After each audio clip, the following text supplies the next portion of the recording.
I may be more than a few years from retirement, but that hasn't stopped me from considering where I plan on living when that day comes. Hi, I'm Alisha Collins with RE/MAX the Group and the Alisha Collins Real Estate Team. I'm going to share some of the things to consider if you're thinking about retiring in Wyoming. Also, watch our pros and cons of living in Casper video here.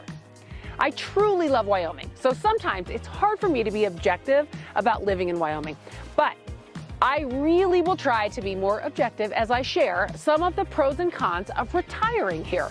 I'm going to start with the major pro: no state income tax. Yes, you heard me right, no state income tax. Wyoming is one of only 9 states that does not have state income tax. Obviously, this is a pro for anyone living here, not just retirees. But those living on a retirement income may really enjoy not having to pay some of their hard-earned money and savings to the tax man. While we are talking about taxes, what about property taxes? Another mark in the pro column. Wyoming has the 10th lowest property tax rate out of 50 states. Put the low property tax and the no state income tax together, and you have a big double pro. Add in the low sales tax in Wyoming, and you have a triple tax pro, which results in Wyoming having one of the lowest tax burdens. The 3rd lowest, actually, in all of the states. And since no one really likes paying taxes, I'm going to guess that most retirees will agree with me on this being a huge pro. You may want to watch this video about cost of living in Casper. If you are going to retire in Wyoming, you are probably going to need a place to live. Hint, I know somebody that can help you with that. The question is, how much of your savings will be taken up by your new home? The good news is that Wyoming's median home price is lower than the national average. Wyoming's median home price comes in at $272,700, which is under the national average of $291,700. That is another big pro as far as I'm concerned. Now, if you're retired, that means you'll probably have a little free time on your hands. In that case, Wyoming is a great place to retire. I have to say that all of the outdoor activities we have here puts a big plus in the pro column. During every season, there is always something to do outdoors in Wyoming. If I were to put a plus in the pro column for every outdoor activity you can do here, then the whole list would be full of pros and everyone would just give in and move here. So let's see: hunting, fishing, hiking, watching nature, kayaking, boating, water skiing, cross-country and downhill snow skiing, snowboarding, sledding, snowshoeing, snowmobiling, camping. I think you get the idea. We have all the outdoor activities you could possibly want. I call that a big pro. You may be wondering, are there any cons to retiring in Wyoming? I hate to admit it, but yes, there's a couple. For starters, as much as I keep telling people that winters aren't that bad, I would have to say that winter in Wyoming could be considered a con for retirement living. Watch this video about the wind in Wyoming.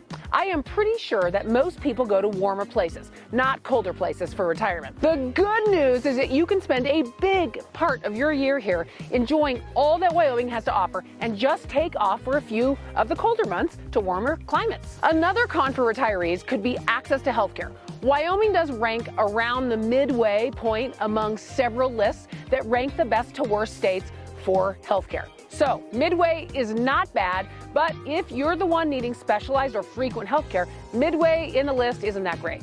You may wonder why I put that in the con column. First of all, as we age, sometimes we need a bit more in the healthcare department than we were when we were younger. So midway might not be good enough. Then I say access to healthcare. I really mean distance to the healthcare you need.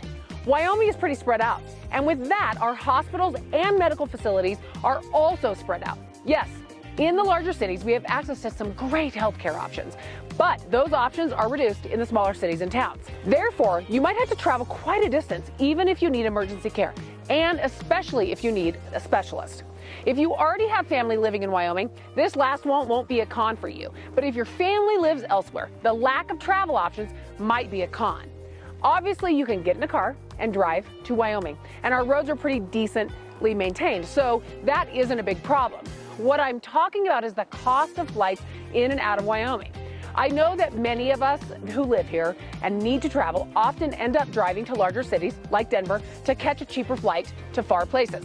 So if your family lives elsewhere, they might find it a little bit more difficult to come and visit you. and vice versa than if you live in a more populated place. There you have it, some of the pros and cons of retiring in Wyoming. I told you I would try to be subjective, so I hope I've given you a little information to consider if you're thinking about Wyoming as your retirement destination. If you are looking to retire in Wyoming and you need someone to help you find the perfect home, please give me a call. My team can help answer any questions you may have and help you find the home that you are looking for to truly enjoy retirement. We have time for you and we cannot wait to talk to you. Have a good day. See you soon.